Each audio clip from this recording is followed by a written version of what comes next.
Welcome to PSSL 6250 Strategic Change Leadership. I'm Rowan Sharma. I'll be your instructor for the next 8 weeks or so, and many of you probably when I look over the course roster, I've seen a couple of you in my previous classes, so I hope good to see a few of you in this class as well. For some of you, this is your last class in the Safety and Security Leadership Program, so congratulations. Most of you are probably on the downslope though, so congratulations for that as well. I just want to give and for those of you who haven't had me before, I like to give these weekly YouTube videos so you can see me face to face and get a more of an interactive feel for the class. So just want to cover the course overview. This class is, the basics of this class is to look at organizational success and organizational failure. Why do certain organizations succeed? How do they adapt while others fail? If you've taken the terrorism class with me, I bring up a lot of case studies on why certain terrorist organizations succeed, like Hamas and Hezbollah, while others fail, while others are relegated to the dustbin of history. A lot of those principles apply to businesses, to government agencies, and other organizations that have to adapt, that have to change in order to stay with the times, improve products, and maintain a customer base. And this class will look at that. We'll also look at how organizations respond to change. Is it top driven? There's a lot of organizations where a CEO comes in and says, okay, this is the way it's going to be, and he or she makes the rules, and the company follows. There's other organizations where change comes from the bottom up, where people on the bottom, on the middle managers, they decide to make changes with little or no guidance that actually lead to success. So we're going to kind of look at those two phenomena. We're also going to look at theories of leadership, theories of management, how they've evolved throughout history. We're going to look at the difference, especially in Unit 1, between leadership and management.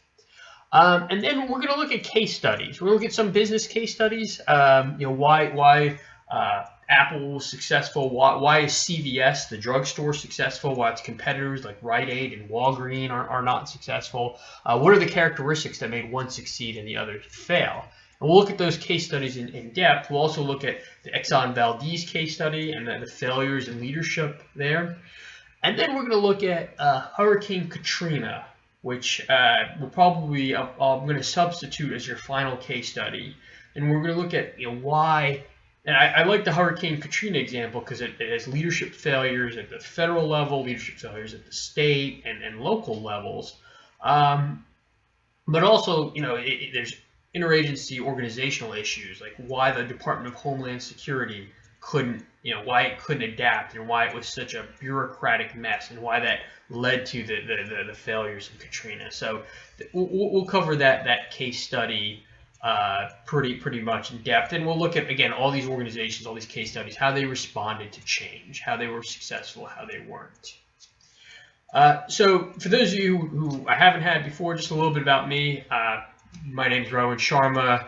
Don't call me Professor Sharma, just call me Rowan. I'm very informal. I currently work at a place called the Defense Threat Reduction Agency, DTRA for short. It's the Department of Defense's counter-WMD organization, and I work on the red team there, which I look at the WMD problem set from an adversarial perspective.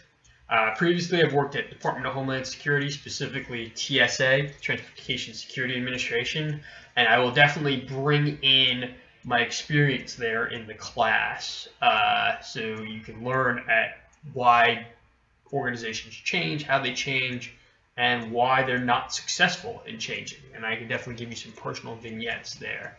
I've also worked at the Joint IED Defeat Organization, which is another organization that should have been able to rapidly change, but didn't, and I could talk about vignettes there.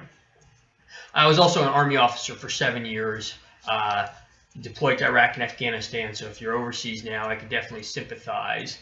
And I'd also ask, particularly when we talk about your learning activities that have been assigned, many of you come from a military background, and many of you can actually look back. And as we talk about the leadership theories, the management theories, many of you can actually look back on your military experience and say, oh, that leadership theory applied here, that management theory applied here, or this guy was doing this incorrectly, and that's why he failed.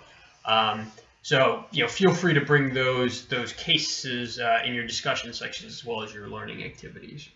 And then previously, I was my education. I went to Georgetown for my graduate degree in security studies, and I went to Johns Hopkins for my undergraduate degree in international relations.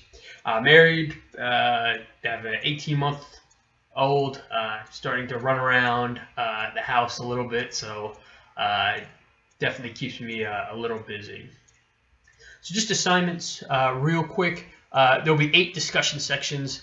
At this point in the program, you should be very, very familiar with what the requirements for the discussions are. I'm not going to beat you over the head with those too much. The one thing I just ask is that you get them done early enough, Wednesday or Thursday, so that you can respond to your classmates. There'll also be 4 learning activities, and these are introspective. They look at your opinions, your thoughts, but one thing I want you to do is not just blab out your editorial opinions, but interact with the discussions and the readings. And then you'll have 2 case studies and 1 final project. And now what I'm going to do is, it's not in the syllabus, but I'm going to do this so we get definitely interaction, is I'm going to have Adobe Connect sessions, 2 of them at the end of the course. And what you'll do is you'll brief your products there.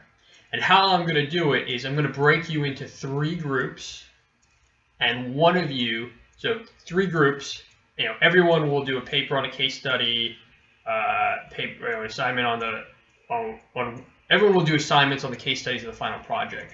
But if your group is presenting, you will not write the paper. Everyone else will write the paper, but you will not.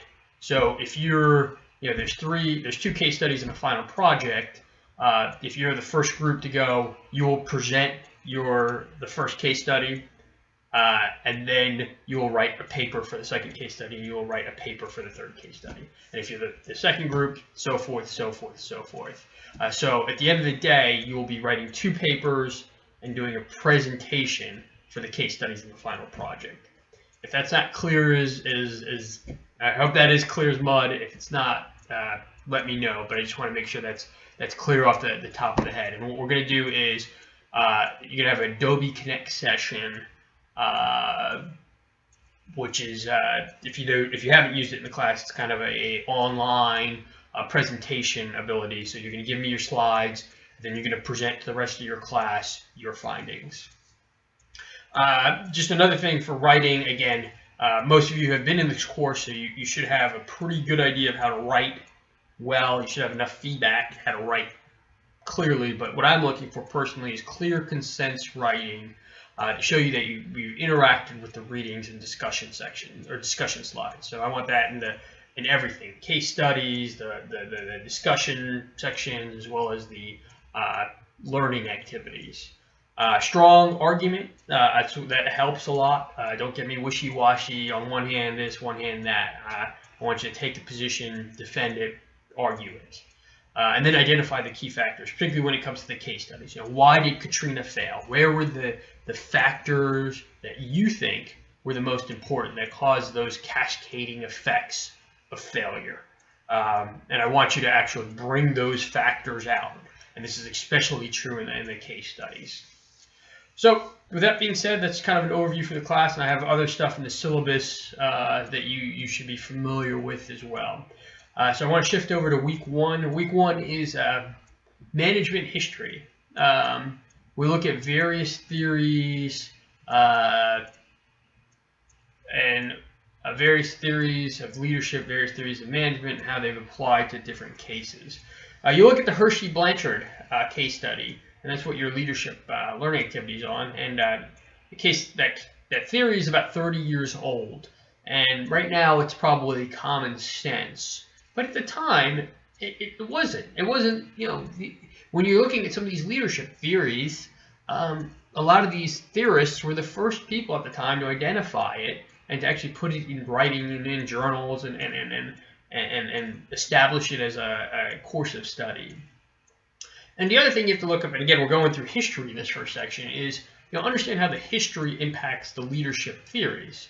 There was a time back in the 1900s where it was very industrial economy, and your whole point wasn't to think. Your whole point wasn't to be creative. Your point was to get people to motivate. So they built this many widgets in this amount of time to this standard of perfection. A very, very militaristic way, a very industrial way of trying to achieve results. And obviously that's the leadership theories back in the 1900s. As technology has made the world more integrated, leadership theories translate. Now we're looking more for, okay, how do I motivate a bunch of PhDs or high-level thinkers to increase sales or increase productivity? So it's a little bit, the theories reflect the history. And then the last thing I say is look back on your own history. For when I teach the terrorism class, I always say the terrorism class is to equip you with tools so you can look forward, so you can apply it to your future positions. This class, particularly this first week, but other case studies, look back, because everyone here should have some sort of leadership or management experience, or at least looking at leadership and management. And so take the analysis and look back and apply that to your own personal issues or your own personal experience, and bring that up on the discussion boards and the learning activity. So with that being said, look forward to working with every one of you.